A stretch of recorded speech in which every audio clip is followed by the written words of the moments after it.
No.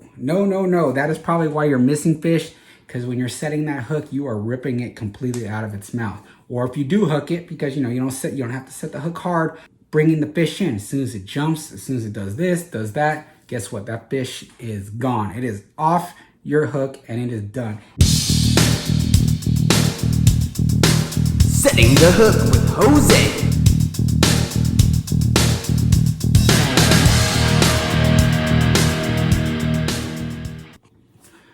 What's up, family? It's Jose and welcome to Setting the Hook. It's fall and a lot of people out there are throwing three things. They're throwing their square bills and crankbaits. They're throwing their jerk baits, and they're throwing especially those lipless crankbaits. Those things are absolute monsters this time of year. So when it comes to fall and you're fishing anything like that, I'm going to give you 3 tips to get more bites. Number 3, cadence. What is your cadence with the jerk bait? Oh, look, I already got attached. What is your, of course, with cranking and square bills, you're kind of just cranking those in. But with your jerk baits, jerk, pause, let it sit. If it's a floating jerk bait, then you want to see how long it takes to get back up to the surface before you jerk it to get back down. Think about those things. Jerk, pause. You're not just going crazy, reeling it in, jerking your cadence. And then when I'm talking about lipless cranks, like we've got right here, your lipless cranks are something that you need to think about too. Now, yeah, you can just kind of slow roll those ends, but you can yo-yo. That's where you pull your rod up and then roll down, up and then down. Or you can speed it up, slow it down. So cadence. So when we talk about anything cranking, it's cadence. All right. Number 2, where are you throwing these things? A lot of people throw anything with a treble hook and will get it stuck everywhere. I'm the same way.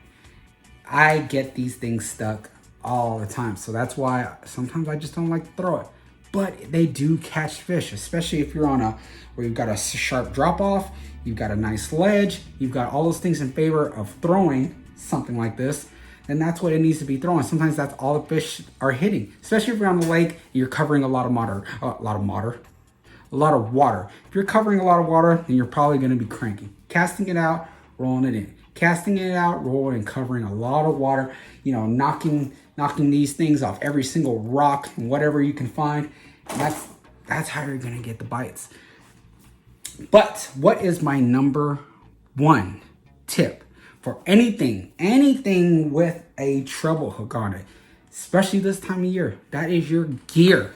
All right. If you're using something that's a medium heavy, a heavy with an extra fast tip, no. That is probably why you're missing fish, because when you're setting that hook, you are ripping it completely out of its mouth. Or if you do hook it, because you don't have to set the hook hard on treble hooks, bringing the fish in. As soon as it jumps, as soon as it does this, does that, guess what? That fish is gone. It is off your hook and it is done. And that can get real sketchy, real scary when you have a nice sized fish on anything with a treble hook.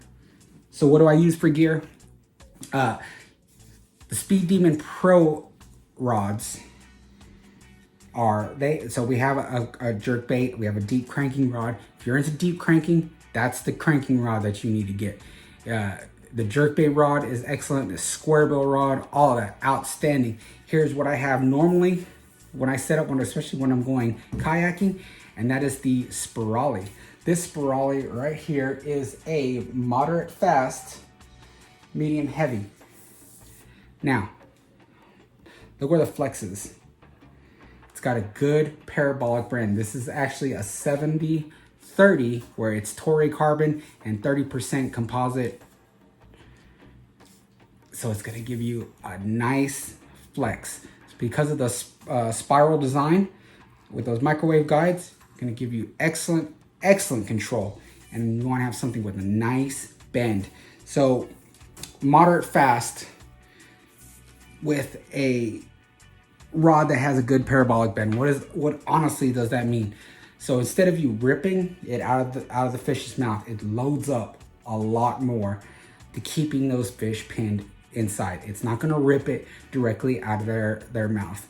As the fish jumps, you need to have all of that so that it doesn't rip the treble hooks out. So the fish stays pinned, you keep it down. It needs to have a nice, smooth bend throughout the rod.